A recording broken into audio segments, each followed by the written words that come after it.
Hello, everyone, and welcome to Talk Nerdy. Today is Monday, November 28th, 2022, and I'm the host of the show, Cara Santa Maria. And I just want to tell all of you how grateful I am for your support of the show. I'm actually recording this intro a little bit in advance because I wanted to take a whole week off to celebrate Thanksgiving with my friends, my chosen family.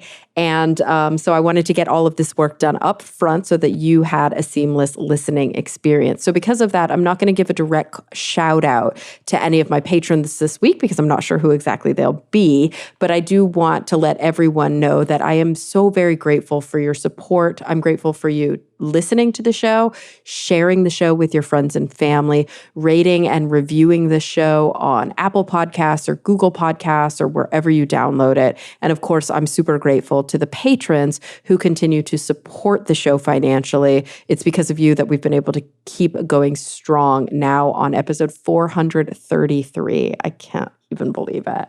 So I don't want to spend too much time here at the top. Those of you here in the States or in countries that I think a little bit tongue-in-cheek celebrate this American holiday of Thanksgiving. I hope that you guys had a wonderful one and that sadly now you're ready to go back to work. We're going to go back to work today. We're going to talk to a super interesting woman who was actually recommended by a listener of the show. And I love that. Her name is Kimberly Perkins, and she is a pilot. She's actually a captain on a Gulfstream 650. She's piloted jet aircraft across 6 continents. She lived on 3 continents, and she's flown both in sort of commercial aviation and in business aviation. But she's also a PhD student at the University of Washington, and her doctoral research is on enhancement of aviation safety systems using cognitive and behavioral science. So we're really going to talk about this intersection between flying, safety, and all of the psychological components, the power dynamics, the biases that go into that. It's a fascinating chat, and I thank you guys for being here with us. So without any further ado, here she is, Kimberly Perkins. Kimberly, thank you so much for joining me today. Do you go by Kimberly or Kim? Both. So you got it right. So that's perfect. We'll switch it up. We'll keep you on your toes.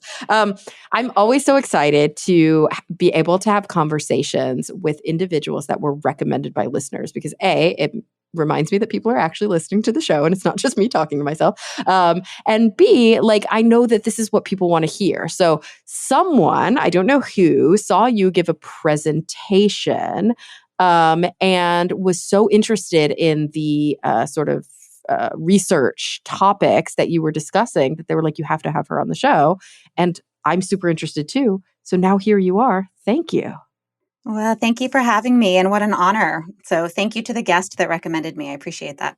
So do we. Yeah, for sure. So they, I guess this person is either like a pilot or they work in an airline and they were really interested in, I guess the overarching summary that they gave of what you were discussing in your talk was that you were researching how cognitive bias and sort of the culture of the on-air dynamic actually affects safety. And so I want to take a big step back away from safety, away from bias first, and just talk about you for a second as you are a pilot.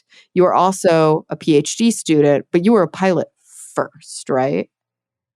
Yes, I've been a pilot for many, many years. I started kind of my journey as a flight instructor, and then I went to the regional airlines for a bit, and then I switched into business aviation, so flying a corporate jet. And that's what I've been doing for the corporate jet stuff for the last 12 years. Oh, wow. So how busy, I don't even know how you can really, I'm sure you can quantify, you probably have to log this stuff, but in terms of your day to day, it's probably a bit different now that you decided to go back to school and, kind of dedicate a lot of your time to these academic pursuits. But how many hours, I don't know, a week, a month, how much time are you in the air? Yeah, so that's a good question. It's really different than the airline world. So at the airlines, you're flying multiple legs a day, 4-day trips. And at the end of the year, you might have flown 800 hours. And and in corporate flying, because I fly high net worth individuals, I might fly somewhere. I might be gone for 10 days, but I might only be doing 2 legs in those 10 days. So Right. Because I'm they lucky want to get. you to be the pilot. So you're like waiting to return them or you're doing something else while you're there. Gotcha. Exactly. So I might be lucky to get, 250 hours at the end of the year. So big difference in total flight time. There's actually a lot of differences between kind of airline and corporate or business aviation flying. Both great, both have a lot of positives, both have a lot of challenges in different ways. But And yeah, you've worked in both, right? I have, yeah. I started at the airlines, at the regional airlines. So I was flying CRJ 200s based in Philadelphia for Air Wisconsin, but it was painted, all the airplanes were painted in US Airways Express. So you would have bought a ticket on US Airways. And if you did some of that regional flying, that would have been me Oh, back interesting. in 2006 until the financial crisis in 2008. Okay, so when you first started flying, was it like, I want to be a pilot, I want to do this professionally, I'm going to learn how to do it, I'm going to go through the motion, check all the boxes, and then I'm going to get paid to fly? Or were you like, flying seems really fun, I want to learn how to fly? Yeah. So I I wasn't quite sure what I wanted to do. After high school, I actually thought I wanted to do astrophysics, and I thought that would be really cool. And I got an internship at NASA's JPL down in Pasadena. Went down there, and I said, "Wow, this is so interesting, but totally not what I want to do full time." So I kind of floundered for a bit and looked at different colleges, and I ended up going to a college where I did my undergrad is a bachelor's of science in aviation flight operations. So I did all my flight training concurrent to all my undergrad classes. So when I graduated with a bachelor's, I also had a multi-engine and single engine commercial pilot's license. Oh, smart. So you were ready to go. It was job training and it was academic training. Yeah, smart, except for the price tag afterwards. So it was pretty pricey. And back then, so we're talking about, let's see, I graduated in '04 from college, Same. I and think we're the same age. Love this. yeah, yay. Yay. Similar paths. And then I became, a lot of times what people do is, if you're not in the military back then, you would go and be a flight instructor. And that's the best way to gain a lot of hours, because you're flying with new students and I get to log those hours and I'm being paid to do it. And so by being paid, I mean, like, I think I made $15,000 my first year as a flight instructor. So still below the poverty line. And then I went to the regional airlines, which was great. I was really excited about that. And that also was not very much pay back then. And then I was pretty close to upgrading from first officer to captain.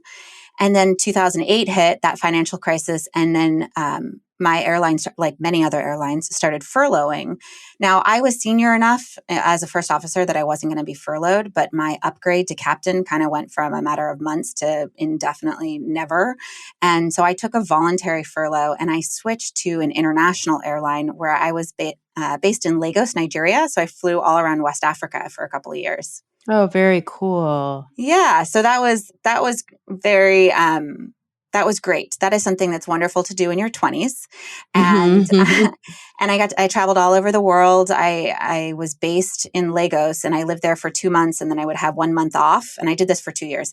And then so a lot of people would go home on that 1 month off, but I just kind of traveled around the world, lived in a camper van in Europe for 1 month, went down to South Africa, all over North Africa, kind of explored.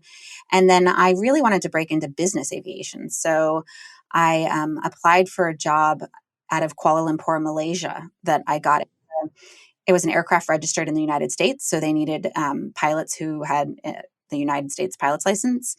Um, and that was great. That was a 1 year contract. So then I switched from West Africa airline flying to Southeast Asia business aviation flying. And that was a lot of fun.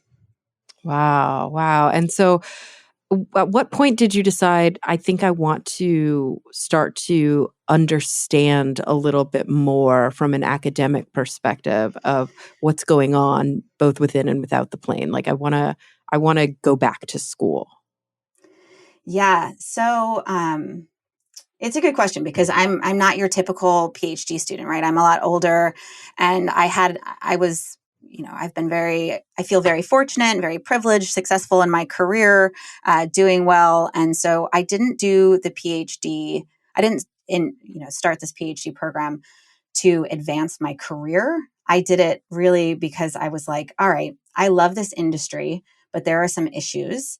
And I kind of to use a metaphor for hiking. I'm a huge hiker, a big love being outdoors. And that the kind of concept of, leave it better than you found it, whatever rubbish you bring in, you bring it out. So leave the nature better than you found it. And I feel the same way about the industry. So how can I leave this industry better than I found it? And that's kind of what motivated me to do the PhD research. And I'll tell you, and I don't want to dive into a whole statistical analysis here with you, but I will tell you, being a female pilot, there's not a lot of us out there. So there's different tiers of pilot's license. And so the top pilot license is called the airline transport pilot license. And and so you need that to fly for the airlines. You need that to be a captain, in business aviation. So I argue that most professional career pilots have to have an airline transport pilot license. And so of that, it's only 4.6 are women. The rest are men, right? It's also, so there aren't a lot of women out there. There's another study that was recently done. The FAA, so the Federal Aviation Administration, there was a Women in Aviation Advisory Board that recommended, hey, there's a problem here. There aren't a lot of women, despite we've kind of been recruiting women to come into the industry for decades and decades, and these percentages haven't been changing. It's about 1% change per decade. So at that rate, I think we have gender parity in about 450 years. And I don't think aviation is going to look the same in 450 years. Yeah. Wow. Oh my And so gosh. they're in their report, they said that airline captains, female captains, make up just 1.6%. So 1.6%. So So despite this industry being open to women, like I said, for decades, and we have a lot of wonderful social organizations. There's, Women in Aviation International, Women in Corporate Aviation, the International Aviation Women's Association, wonderful organizations doing great stuff with mentoring and scholarships. But they've been around for a while and we're not really seeing a major change. And so that was kind of one thing where I was like, gosh, there's got to be something here. What's happening here? We have people advocating for women and women aren't showing up, right? I actually looked at the U.S. Bureau of Labor Statistics looks at gender across 383 different occupations, and all of them, except for 7, have a higher gender parity than women captains. And I was like, well, okay, so something's up here. So that was one thing that kind of got me interested in why is this happening? And then also I noticed that, so in the 70s, there were a series of accidents that occurred. And NASA had developed this, it's called cockpit resource management. The FAA finally ended up getting it, and it's now called crew resource management. But basically what it is it's this safety system or a safety model about how you're supposed to collaborate. It was supposed to originally kind of impact this power dynamics between the captain and the first officer and get people to speak up regarding safety concerns and clear, unambiguous communication in the flight deck, and also using all available resources. So meaning the flight attendants, the dispatchers, back then it would be the flight engineers as well. And I started to notice when I was looking at some of the women in aviation statistics and really kind of doing some interviewing and also just kind of casual conversations with other female pilots, noticing that there is maybe a microculture in the flight deck that doesn't feel inclusive or doesn't feel psychologically safe. And maybe that's impacting speaking up. But then, the more I dug into this microculture of the flight deck and this concept of psychological safety, I saw that it's impacting lots of other people. So it's not gender specific. There aren't necessarily all demographics are influenced by psychological safety.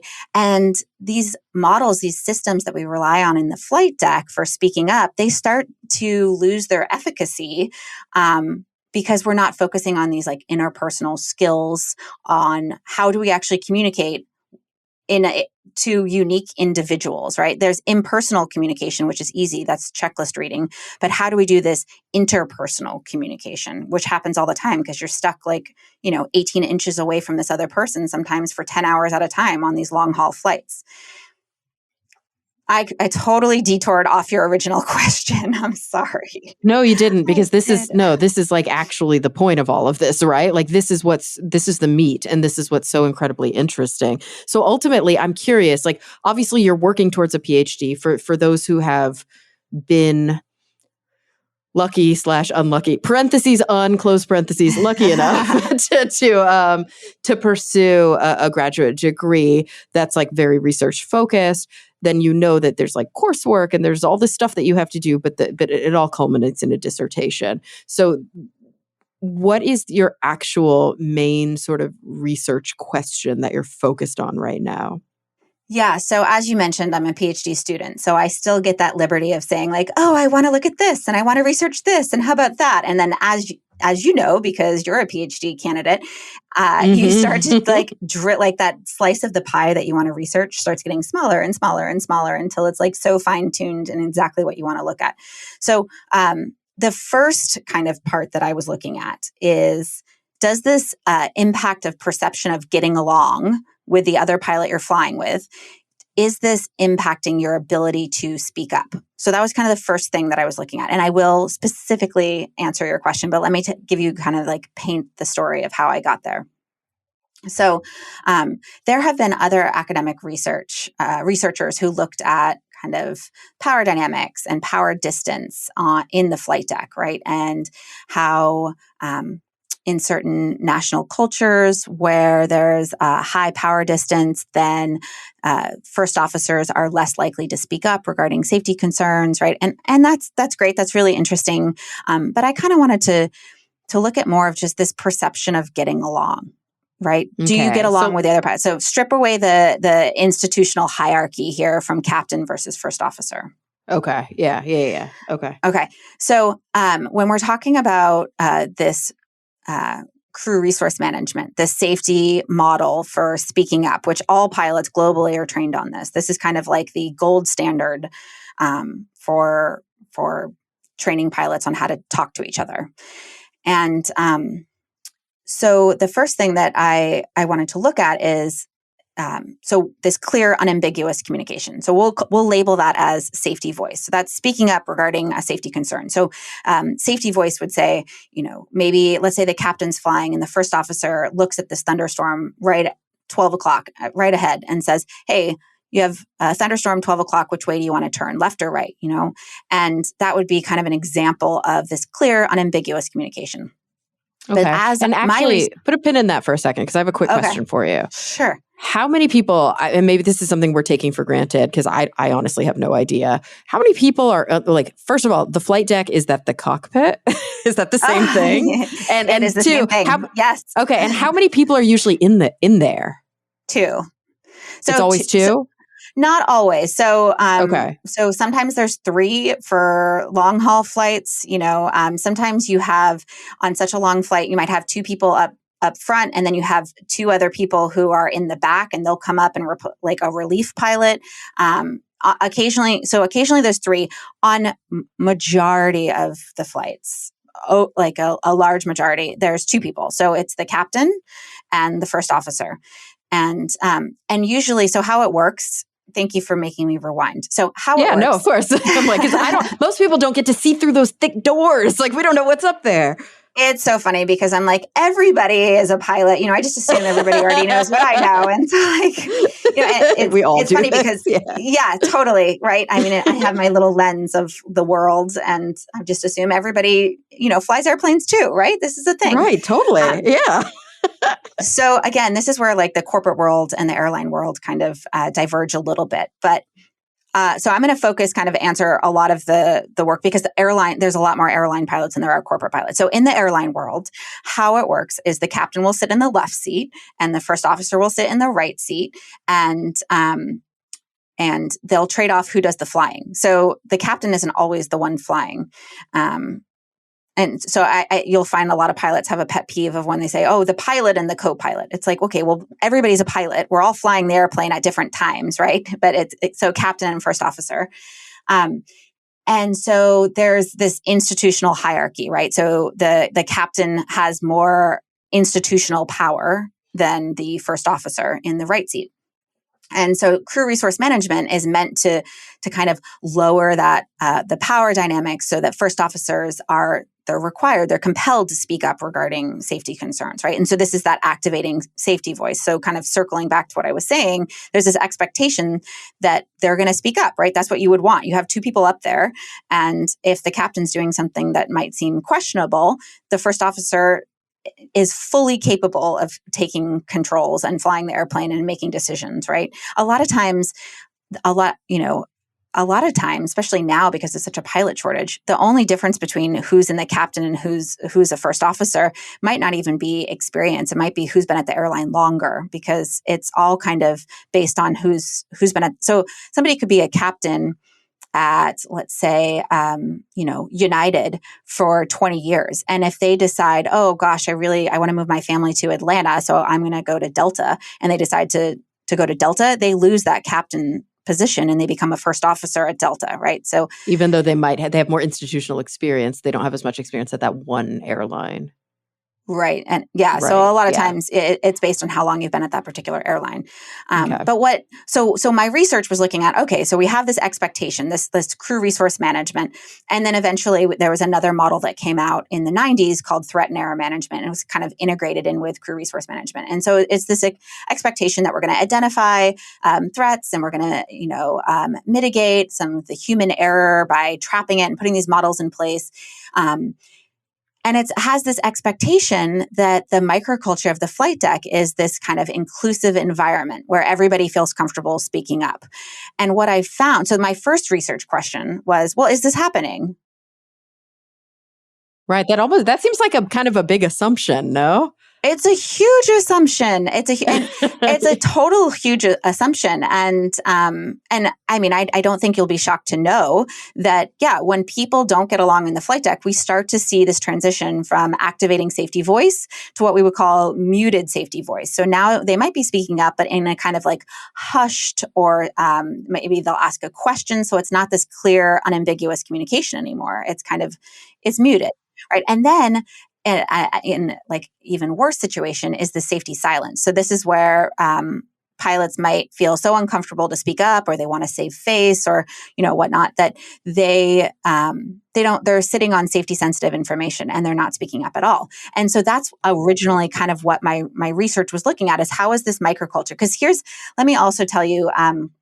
So how the FAA works, the Federal Aviation Administration, is we often say that regulations are written in blood. And I know that sounds bad, but basically bad stuff happens. They make a regulation to fix it, right? And that's what we all have to abide by, these regulations. But then what happens is the FAA and often industry leaders will come together in a rulemaking committee, and they come up with what's called an advisory circular. And what that is that's like, hey, here's a way to comply with the regulation. It's one means of compliance, right? And it's often really good stuff. So in 2004, they came out with this crew resource management training advisory circular.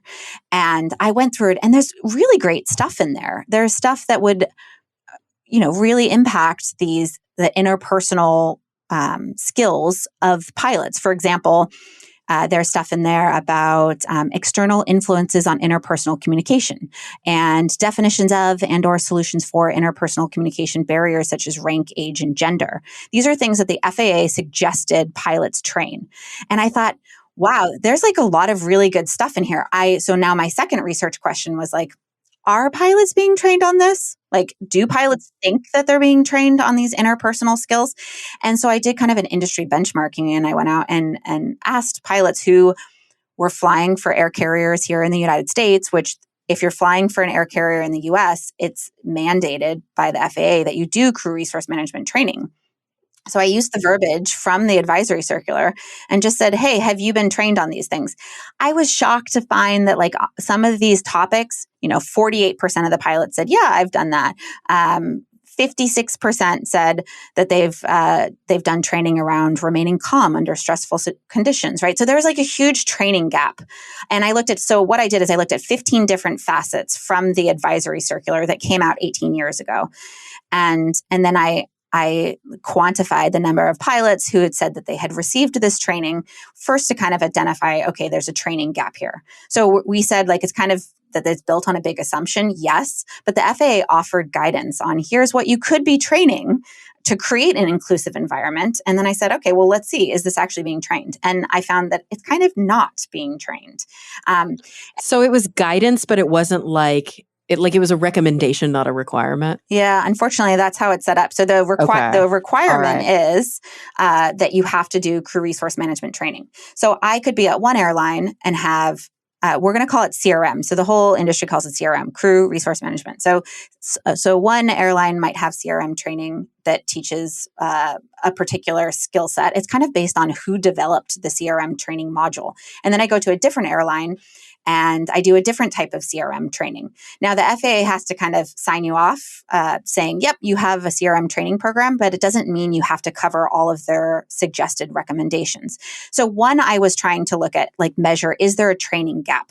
But kind of more important to me as far as a behavioral scientist or social psychologist is there a buy-in gap? Do pilots think that these interpersonal skills, that setting the correct tone and the microculture of the flight deck, is this relevant to safety? So is there a buy-in from the users of the system that these, getting along and creating psychological safety, is this important? So that's also where my research went, is looking at, is there a kind of a buy-in gap?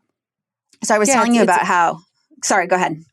I was just like, it has so much face validity. Like it's probably very clear to you and me as people who like kind of work in and read a lot of psychology literature and think about sort of dynamics and working dynamics. Like it has a lot of face validity, right? That a pilot would know that if I get along with the people that I'm working with and I feel safe around them, that I'm more likely to speak up when something is potentially dangerous. But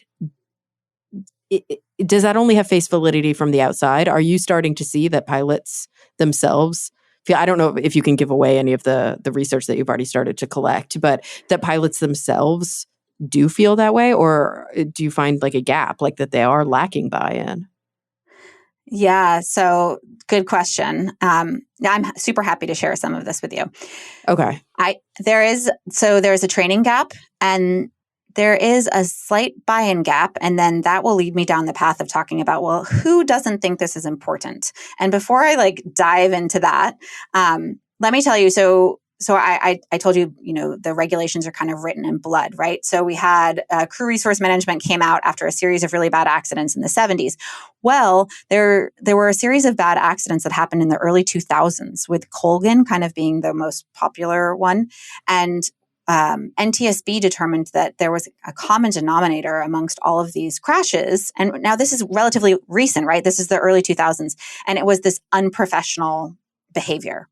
So human error, right? And so what came out of that is the FAA said, okay, now all airline pilots, you're going to have to do, if you're a pilot in command, so if you're a captain, you have to do this leadership and command training. And oh, by the way, you also have to do a mentoring program for first officers. And it has to be done and implemented by April of 2023, so next year.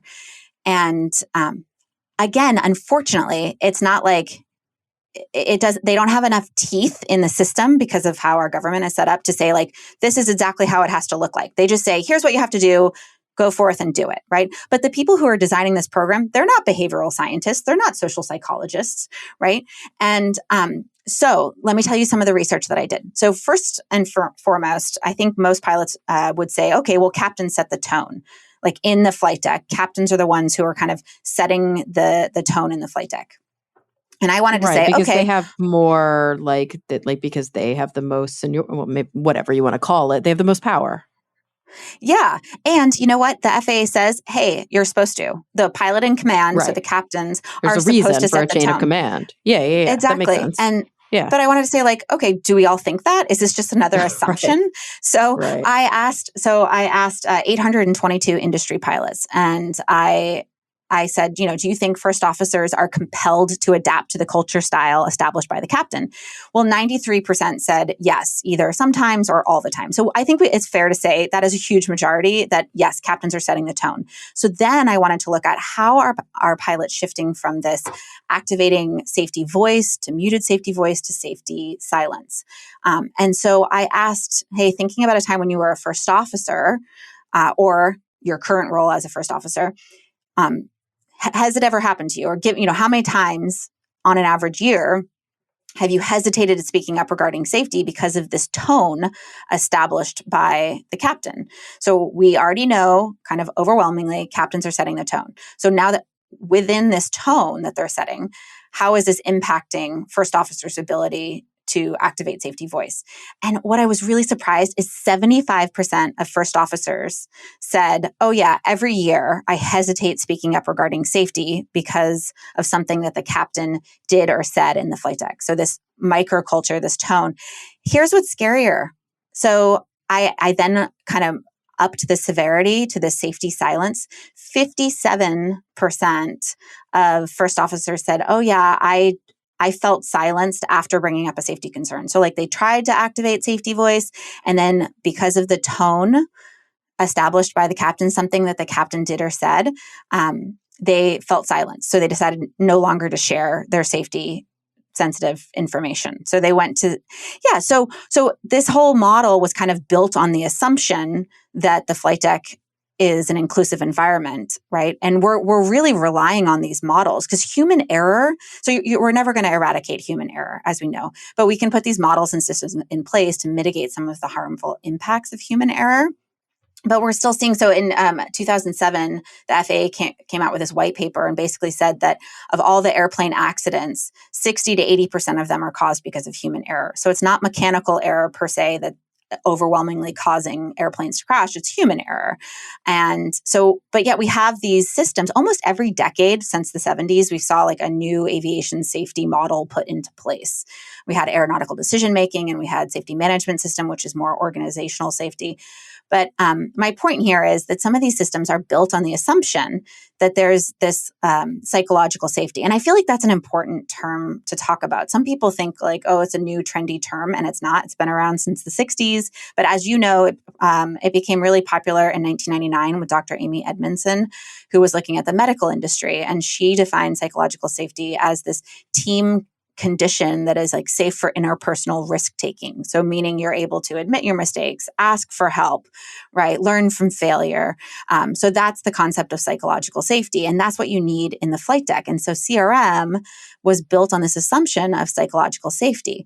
And what's CRM? Sorry. Why am I not the knowing crew that resource? acronym? No, because crew resource management. Gotcha. Yeah. No worries. Yeah. And one thing about I was aviation like, I swear I was listening. I'm so bad with acronyms. No, and our industry is all acronyms. Oh my goodness. You could have an entire conversation on, they're ATP holders learning CRM and TEM. And like, you could just go down a whole acronym path.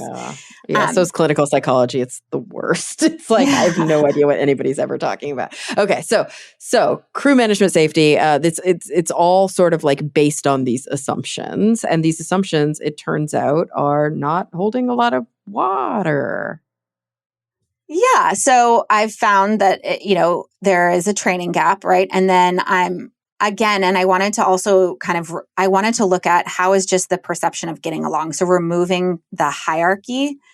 I didn't want to just focus on, captains versus first officers, because most captains are like, I want to set a good tone. I think the majority of captains are well-intentioned, thinking that they are setting the right tone. But they were not trained in social psychology. They were not trained on how to have interpersonal communications, but they're expected to be able to do it, right? So now they're having to set the tone, but they haven't really had like, how do you manage people training? And so I wanted to also look at, so how is this level of psychological safety impacting regardless of this hierarchy? So I asked, again, a series of industry pilots here in the US. And I just asked questions like, okay, when you get along with the other pilot you're flying with, do you strongly agree? I use that Likert scale, like you strongly agree, neither agree or disagree, and kind of downwards. I asked, do you strongly agree? Are you able to admit your mistakes? Ask for help. Feel like a valued team member. And then I did the same series of questions with the perception of not getting along in the flight deck. And I wanted to look at that delta, that variance of getting along versus not getting along. And you know what's crazy is there's a huge impact. So there was over a 50% impact on being able to admit mistakes or ask for help just in the perception of getting along, and over a 61% negative impact of feeling like a valued team member. And I asked those particular questions because those are kind of little facets into psychological safety, feeling valued as a team member, right? Asking for help, admitting mistakes. And so that started the research questions of like, okay, so what's happening here? Why, captains are setting the tone, but they're not really given tools, sufficient tools on how do you set the right tone? How do you know that you've created a psychologically safe microculture in the flight deck? And so then I wanted to look at, so then it leads me back to like kind of this buy-in, which you had asked me about, like, is there a buy-in gap? And so one of the things that remember I mentioned the advisory circular on crew resource management training 18 years ago. And in there, the FAA says, hey, part of good crew resource management is being able to demonstrate your understanding of the usefulness of showing sensitivity towards other crew members' personalities and styles. So basically like, hey, see the other person as a unique individual, adapt your leadership traits to them, see other people as unique individuals. So I asked industry pilots, I asked 810, and I said, hey, have you had to do this as part of CRM training? And 51% said, no, I don't know what you're talking about. So like they hadn't even heard of it.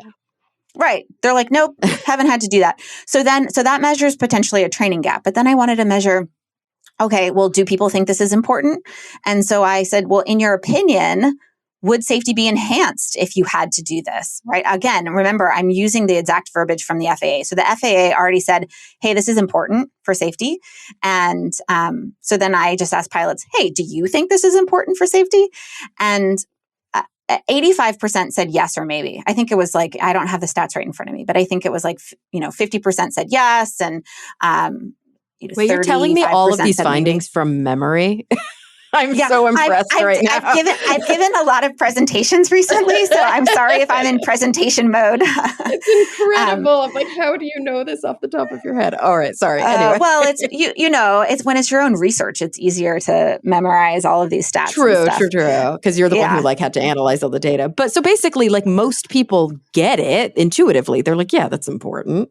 Of course it's important. And I wish I would have learned it. Important.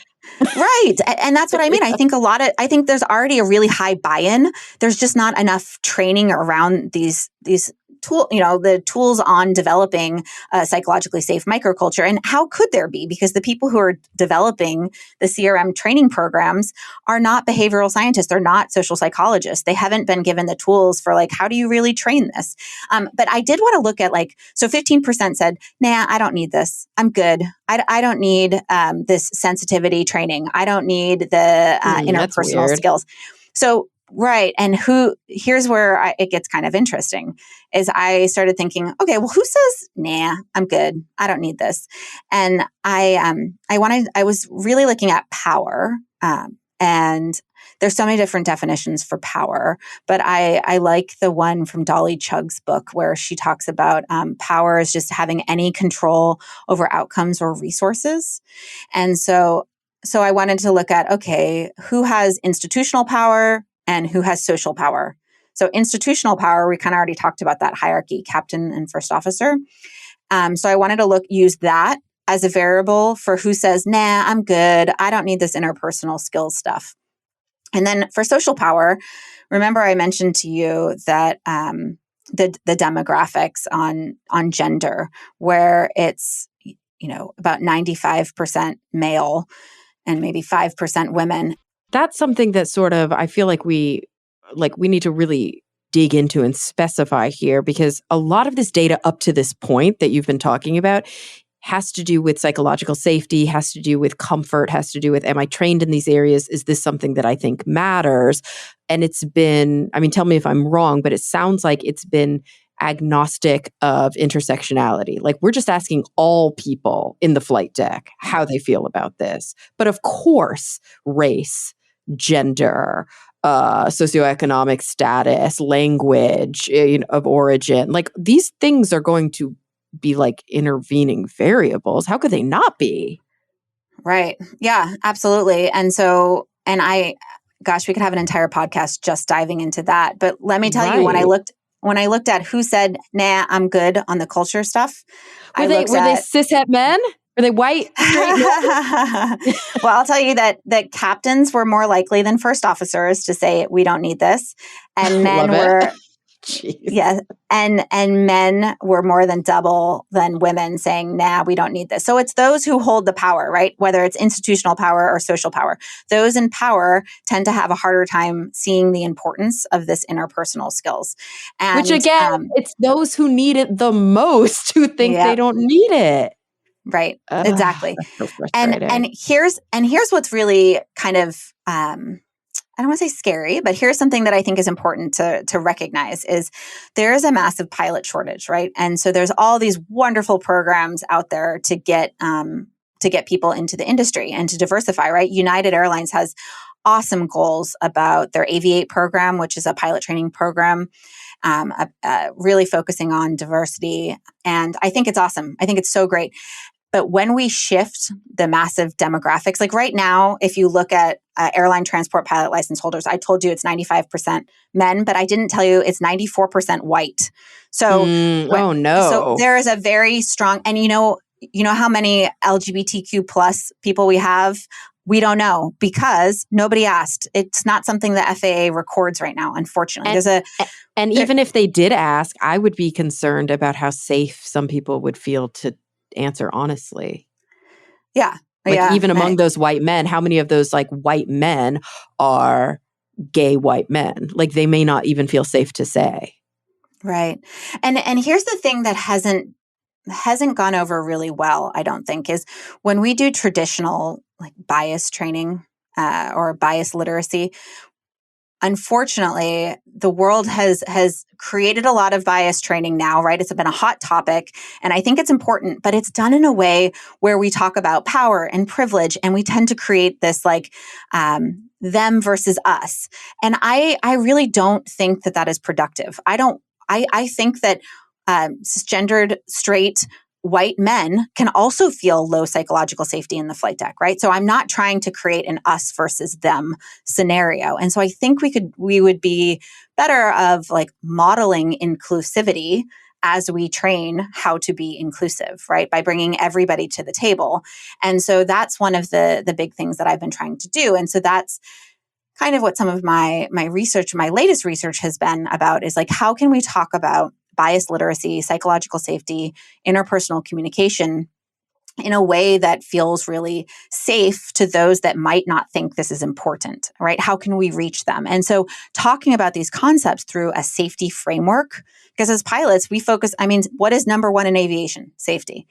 And so when we talk about bias literacy through a safety framework, we're really modeling inclusion here, right? Because we're bringing everybody to the table. We're not creating a them versus us. We're not, and studying psychology, humans, we are like social animals, and we are really, we have a propensity to create these in groups, out groups.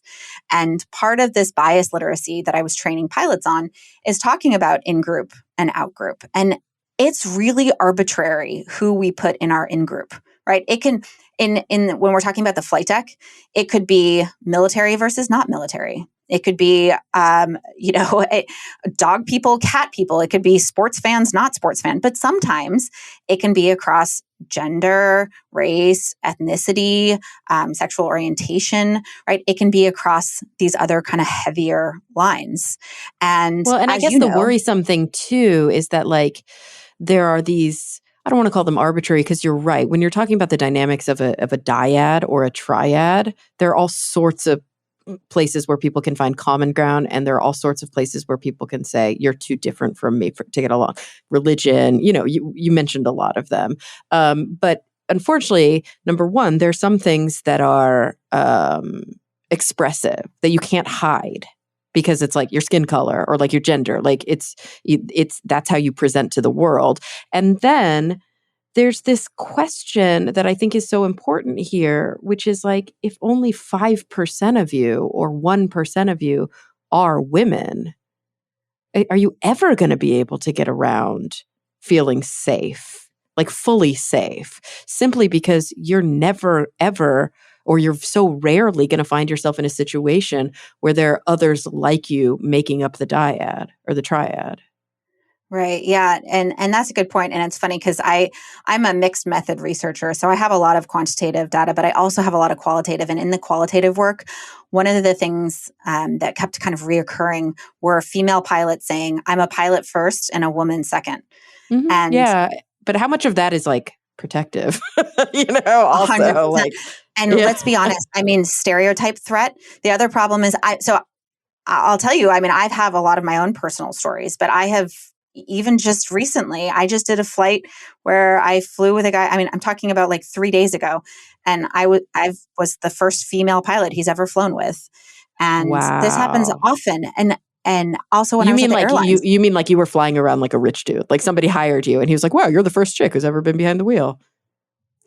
Well, that's true, but also no, the other pilot who was in the flight deck with me said he's Oh, never flown with a female before. wow. So Okay. it's Wow. still So happening. both. Like Yeah. we're Yeah. in, this isn't something that happened, with our mothers in the, feminist movement. This is happening right now where women, and then unfortunately, we start to stereotype, right? So I've had men say to me like, oh, wow, you actually do fly a good airplane, or you fly Yeah, just as of good as the course. guys. And you're like, Yeah. oh They my gosh. assume So, you can't because there right. aren't any of you like that. And it's like, there's to some extent, it's like, do you blame somebody for developing that kind of stereotype? It's like chiseled into their brain. I mean, it's not okay, but people do start to go like, why is it only 1%? And they don't think, oh, because there are barriers. They're literally like deep institutional barriers. They think it must be because women aren't good at it or women don't like it.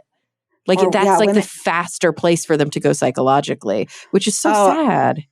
it is sad. And I've heard that so many times too, is like, oh, women just aren't interested. And remember, I mentioned to you earlier in this podcast is that I looked at all of the gender data on like 383 different occupations in the United States. And statistically speaking, there are more women astrophysicists, more women astronauts, more women long haul truck drivers, and more women paleontologists. So I say somehow as a society, we have made rockets and trucks and dinosaurs more gender neutral than airplanes. Why? And that the FAA Women in Aviation Advisory Board came out with a really great, wonderful report this past March. And they said the number one biggest barrier for women in aviation is a negative culture. And so Yeah, how like do why we, would you want to walk into basically a men's locker room and be like, I'm comfortable here and I'm safe here? And that's not to say that, it's that bad, but if there has historically always been maybe it's a different kind of psychological safety, a psychological privilege of, oh, we don't have to watch our mouths because there's never women around. Like that's sad. yeah, and here's the thing is I think that we need to focus on changing the system. So a lot of times we talk about bias training as like this individual should do better. And I think that we need to focus on the systemic change. I've written some an academic paper, but also some aviation papers. And I had this one aviation lawyer reach out to me and he said, hey, I'm an ally and I want to co-author a paper about how women aren't inclusive. I try to be a good ally and women are not making me feel comfortable. And I said, oh my gosh, that's so horrible. I will definitely write this if that's what's happening. So let me just do some more research and make sure that that's really what, that's your experience, that's your lived experience. Great. But let me just gather some data. So I polled 582 industry pilots. And it was a very simple poll, right? And we can get into like, this is not rigorous academic research, a poll. There's a lot of like inherent bias probably in just the way that the poll was conducted. But basically I said, hey, here's the gender imbalance. And I gave the percentages. And oh, by the way, women student pilots make up 14.2%, but as captains, they're at like 1.6%. So even when we get them into the industry, we're losing them. Right. We're losing that happens them. in like every industry. It's so infuriating. Anyway. Right. So I asked these 582 men, I said, hey, regarding this gender imbalance, are you actively doing something about it, right? Are you an ally? Are you not doing anything because you don't know how to help? Are you not doing anything because you don't feel comfortable helping, which is what this one particular guy's experience was? Or is it just like, this isn't your problem, you don't care? And what was really sad, 64% said, not my problem, don't care. Like they actually 64. It's like they said the quiet part out loud on a poll. Like I can't believe on a poll. That. Yeah. Wow. And so I think that we have some wonderful allies out there. There are some guys doing some like really great stuff, but we have to kind of talk about it from a more systemic change. Is like we need to, if we could train these concepts of bias literacy and psychological safety and interpersonal communication, we can make the system have to train these pilots on this to create that psychologically safe environment, which will benefit everybody. But I think those that have the most to benefit are the underrepresented cohorts in aviation, right? So for example, if we're talking about women, I think women might have the most to gain because they're the ones who are kind of experiencing that negative culture the most. But it's not just one individual man's fault or problem. I mean, this is built on, this goes back to like World War II days, right? The United States government created a civilian pilot training program and said, hey, yeah, you want to be a pilot, and we'll pay for it. And back then, I think there were like, I don't know, I should look up these stats. Okay, there were 34,000 pilots back then. This is in 1939. So then the US says, we'll pay for your pilot training. Here we go. Come in. Oh, by the way, you want to be a pilot in the pilot training? Well, just have some criteria like be a man and also be white, right? And then at the end, by 1944, they had 435,000 new aviators. So they minted a lot of pilots, but you had to be white and you had to be male. And so that kind of like launched. Now that's a long time ago, but still we see like, but that's even how in you change culture. I mean, that's how you like make these massive, it's like looking back at redlining. It's like looking back at any sort of like systemic problem. It's like the reason it persists now is because there was a concerted effort then.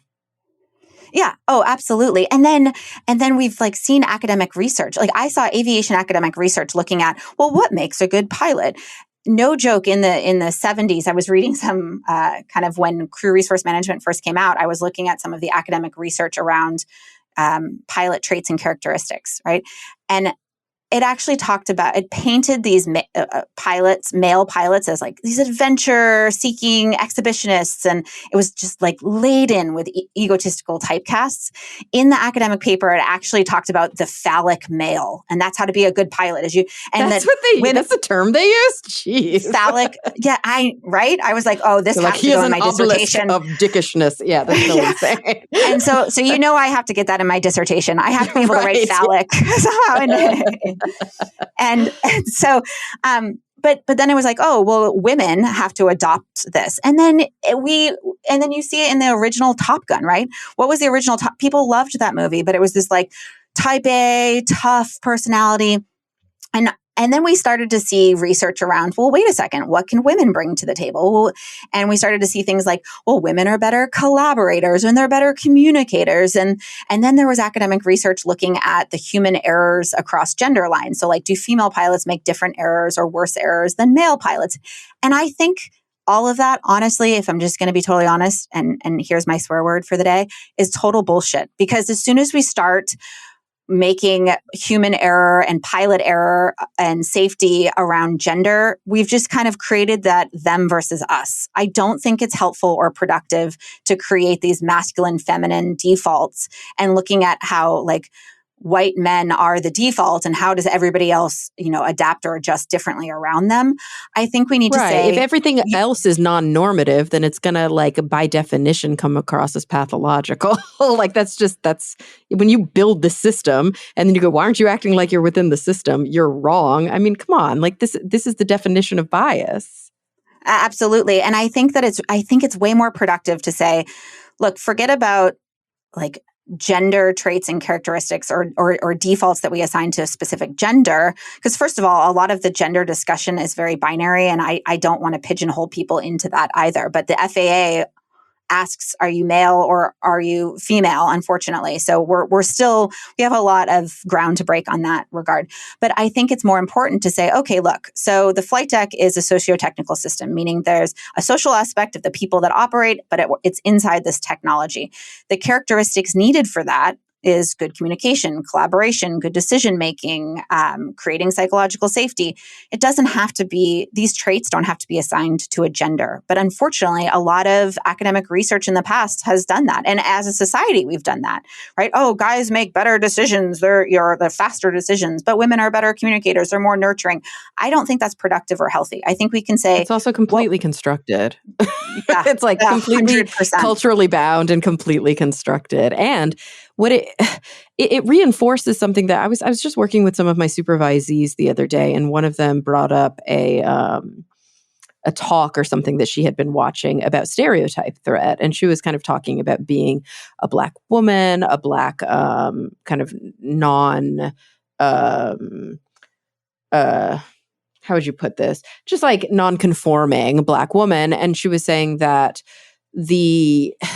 this conversation about stereotype threat that we have all like really adopted because it's such an important psychological concept, right? And this idea that we unwittingly or unknowingly, or maybe wittingly and knowingly, but we walk into these spaces where we don't feel safe, and then we think, I'm going to do poorly because I've been told my whole life I'm going to do poorly, and then we end up doing poorly because that is what we expect.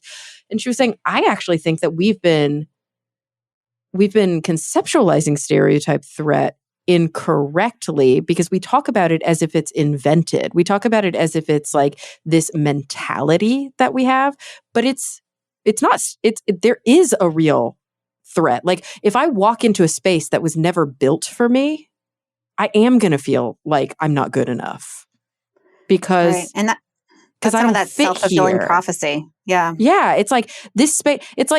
I mean, you look at like women astronauts who literally like couldn't fly because the spacesuits didn't fit them. You know what I mean? It's like at a certain point, we have to come up with a different word than stereotype threat because it's literally that we're trying to adapt to something that we can't adapt to because it was never built for us in the first place. Like, yes, Yeah. we're always going to fall short at being a white man because I'm not a white man. I know. And I keep reminding some of the people in my industry, I'm like, eventually we're going to run out of like straight cisgendered white men to fill all the pilot spots. So we're going to have to start talking about this, in a different way. We're going to have to stop using them as the default. And it's so infuriating. The norm.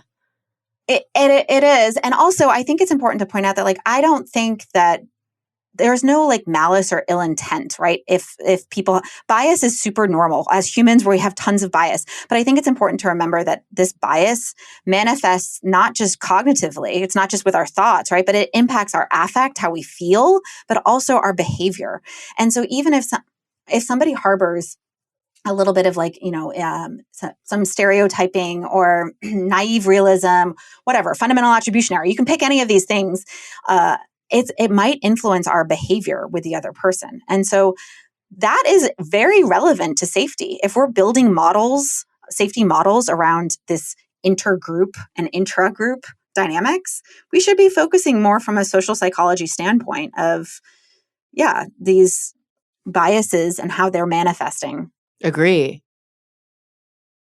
And I would even argue that, like, because you mentioned something and it really like stuck out to me, and I want to kind of dig into it really quickly. I know we don't have much time left, but you mentioned this idea that like bias, like very often this is not malicious, this is not intentional, this is not even conscious, right? Like bias is so pernicious and it is so like culturally kind of prescribed that we don't even know we have it. And it's like you see all the time, right? Like women have like sexist biases against women, and like, individuals of color will have like racist biases against other people of the same kind of ethnic background. Like it's that pernicious. But the point that I'm trying to make is that I would almost argue that worse than the bias itself is the refusal to own it. It's the refusal to check yourself, to recognize it when it's pointed out to you, and to have the humility to say, yeah, oh, that was not okay. That's me being a human being. And how can I be a better human being now? How can I correct this behavior? But the double down, no, it wasn't me, no reverse racism. How could you say that about me? Like that percentage of the individuals in your study who are like, I don't even need this. Like that's way scarier to me. Right. Yeah, I know. I feel like we're still in this world of, okay, we have to raise awareness, but beyond that, we have to do training around, well, what is a growth mindset, right? How can we take responsibility? And so I actually talk about privilege and power, but without saying those words because I've found that they're triggering. And I talk about like personal headwinds and personal tailwinds and like, how do we see that Smart. I some love people, that. That's so fun. I borrowed that from other social psychologists. So I wish I could Really say I made that up, smart. but it feels less threatening, right? But I think also I try to talk about like what is naive realism. So we all tend to believe that we see the world as this objective reality, right? And we're all going around going, oh yeah, this is the truth. This is the truth. But really, we filter everything. I think I actually heard one of your podcasts where you were talking to someone and you were talking about positivism and how like, I don't know if you are a positivist or not, but like I don't truly believe that there's just definitive information out there and we just have to go do the finding. It's like, no, as we look and we discover, we are altering what we're seeing, right? And so that happens with our truths too. Like I see the world slightly different than somebody else. We all have these filters on. Yeah, And that's I'm okay. definitely become But much more of a constructivist thinker the more I yes. study psychology. Yeah. Yes, I am too. But one of the things is I think we need to teach that to everybody is that like if we hold this is the one singular truth and then that's really harmful because then you're never going to have that growth mindset of owning your own bias. We all have these biases, explicit and implicit. But until we can also say like, yes, we acknowledge that. And here's how we can make sure that this doesn't like negatively impact how we're communicating with other people, how we're interacting with other people.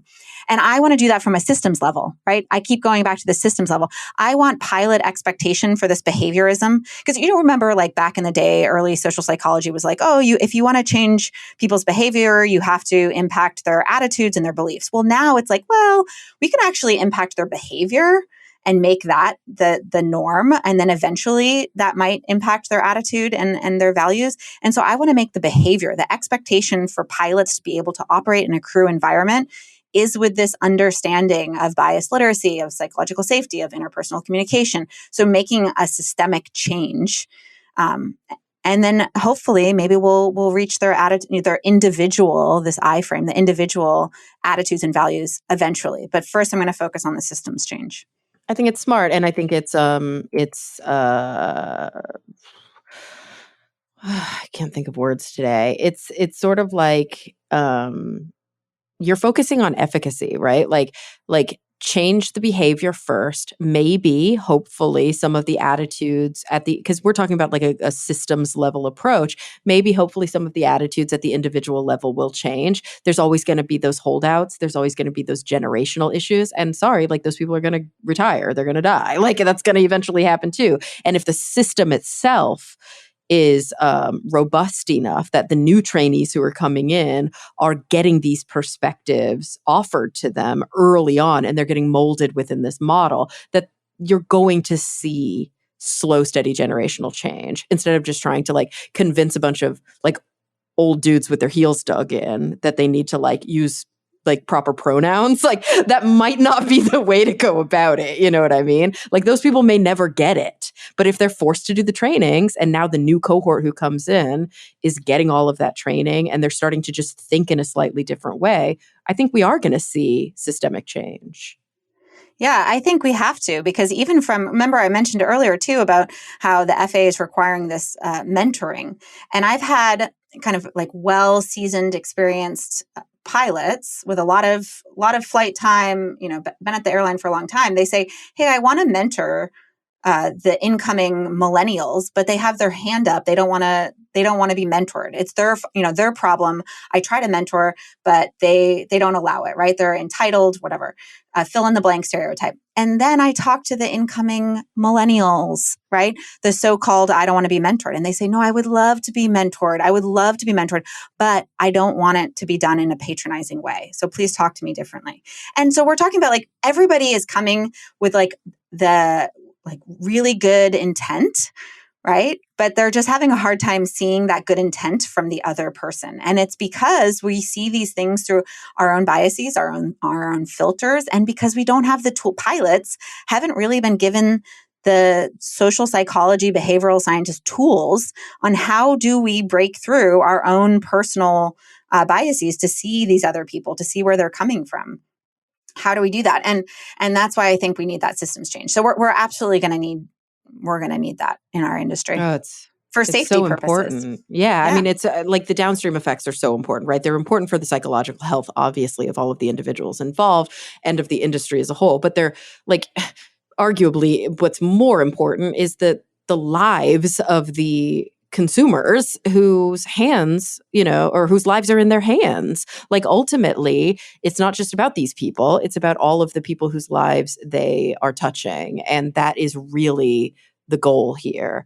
And I love that you're able not just to link those two things, because it's not an arbitrary link. Like you're really showing that something as simple as how well two people get along with each other can ultimately determine whether or not a safety check is performed, whether or not, a very important warning is verbalized. And ultimately, who suffers when our own hubris or our own pettiness or our own unconscious biases prevent us from doing our jobs like really effectively? Well, who suffers are the people who are potentially harmed because of that. Right. Absolutely. I mean, I think if you remember a couple months ago, it was all over the news. Alaska Airlines, 2 pilots got into an argument after they pushed back from the gate and they had to return to the gate and one of the pilots got off. Now, part of the training that I've been doing is talking about like when we don't feel psychologically safe, unfortunately our brains aren't as sophisticated. Our amygdala senses that threat, right? And it looks at it, it doesn't perceive really the difference between kind of a physical threat or emotional threat. It just triggers that fight, flight, or freeze response, right? And we see this happening in the flight deck. And some of my qualitative research from these semi-structured interviews I did was around pilots who have experienced low psychological safety. So somebody setting the tone had a cognitive bias, impacted the psychological safety of the team condition, the microculture, and the flight deck. And that person's amygdala got triggered, right? And so they had a physiological response. Their heart started beating faster, hands got sweaty, right? Their focus got narrowed. And then you start to see that shift go from activating safety voice to muted safety voice or safety silence. And I just think like as a consumer, right? I ride on the airlines. Wouldn't you want to ride on an airline where you knew this training was being done with pilots? I mean, I personally would. Yeah. We have all these like safety ratings of like number 1 on time or we have ratings around like great to work for diversity and inclusion, right? But why don't we have one about like interpersonal skills training? And it's not just pilots, it's any environment where there's like kind of high reliability, right? This medical industry could benefit from this, like the oil industry can benefit. Firefighters, for sure. Totally. Yeah. So, Totally agree. I mean, I would rather ride on an airline where I knew that the pilots were being trained in kind of enhanced crew resource management, where we're giving them the tools to create a high level of psychological safety with their whole team. So right. I don't know, like maybe just the same way that I'd rather fly on an airline where I know that the 2 pilots up there are getting along. Right. Yeah. Like that. I mean, just something that simple. They can talk to each other freely. They get along. They feel safe communicating appropriately with one another. If I saw 2 pilots fighting or one of them being passive aggressive, like I would be like, I am afraid for my life right now. Yeah.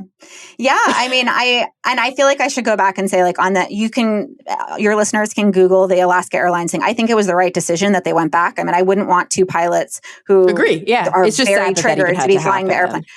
Right. And but Right. I got to be honest, I have so much data to show that happens all the time. It doesn't always result in a news media, but it's happening all the time where some bias is impacting the psychological safety, which decreases the efficacy of these safety systems that we rely on. Right. And then that reduces the overall level of safety. And so I She have tells so me much this data as I'm showing like this is happening.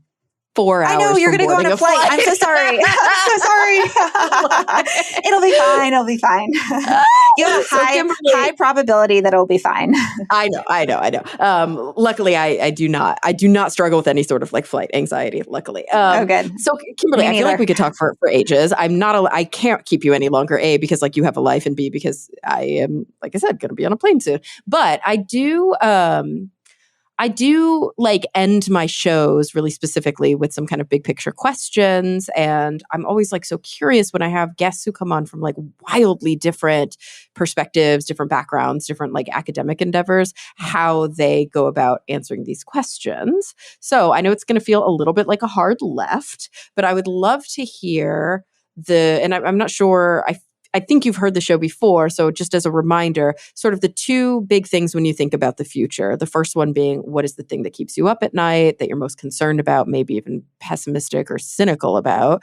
And then on the flip side, so we end on a more kind of positive note, and we get our minds off of our pilots fighting in the flight deck. What is the thing that when you think about the future is most hopeful and optimistic? What is it that you're truly looking forward to?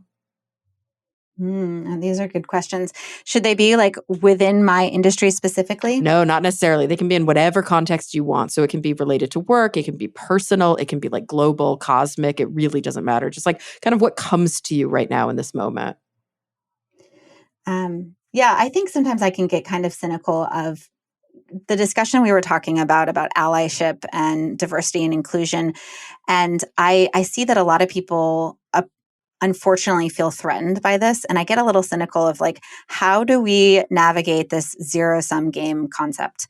Like, how do we, because it feels threatening if we're taking power from one particular demographic and trying to say, okay, we're not actually taking your power away. We're just giving somebody else a little bit of power as well. Right, And exactly. so I get a little bit cynical just because I kind of hear the same things about the really like the staunch people that, the 15% that say, nah, I'm good. I don't need the interpersonal skills. I hear kind of the same like zero sum game. These like whiny, entitled, so that keeps me up at night. Like, how do I reach them? Like, I just don't understand sometimes why this feels so threatening. I get the literature. I read a lot of academic literature on like, why does it feel threatening? Right. And also they haven't had like a lived experience where they are being devalued based on their demographics by somebody with a higher power. So maybe they don't have that lived experience. I get it. But on a personal level, it just hurts my heart. And so that keeps me Yeah, up me at night. too. Yeah. Like it's Yeah. like watching privilege in action is really hard. It's like painful. Yeah. It is. And I'm I with just wish you. people, yeah. So that does keep me up at night. But hopeful. So what I'm hopeful for is as we talk about these concepts, if we can model inclusivity, if we're talking about these with words that aren't triggering, using framework that feels familiar and having kind of a common goal here. The common goal is that safety and flying the airplane. And I have found a lot of people coming up to me sharing their own like straight, cisgendered, white, well-seasoned in the industry men sharing their own personal stories of low psychological safety. And so it's resonating with them. And you see this like light bulb go off. And that makes me so hopeful that I can convert more people to that allyship so that we don't have 60+% of the population saying, nah, I don't care about women. This isn't my problem, right? I'm hopeful as I talk to more and more people and they share that their personal journeys and their personal experiences that we make that transition to like a higher percentage of allyship. And that makes me hopeful. Good. Well, gosh, this has been like super informative. Like I've learned so many things that I never even honestly I've had the privilege to never even have to think about before. And so I'm glad, thank you for bringing this to our attention. Thank you to the listener who recommended that you come on the show. And I have to say, good luck with your continued investigations, your continued publications, and the work that you're doing. I mean, it's so fundamentally important, and I can see it actually moving the needle within your industry. So thanks for kind of bringing us along for that ride and teaching us and letting us peek a little bit behind that big heavy door to the flight deck. Yeah, well, and thank you for being an ally. I mean, using your platform to share the message is really important. So I appreciate you very much, and the listener that recommended me. So thank you to you and your team. Of course. And everybody listening, it's just a gratitude fest. I love it. Everybody listening. I love it. Yay. Thank you for coming back week after week. And I'm really looking forward to the next time that we all get together to talk nerdy.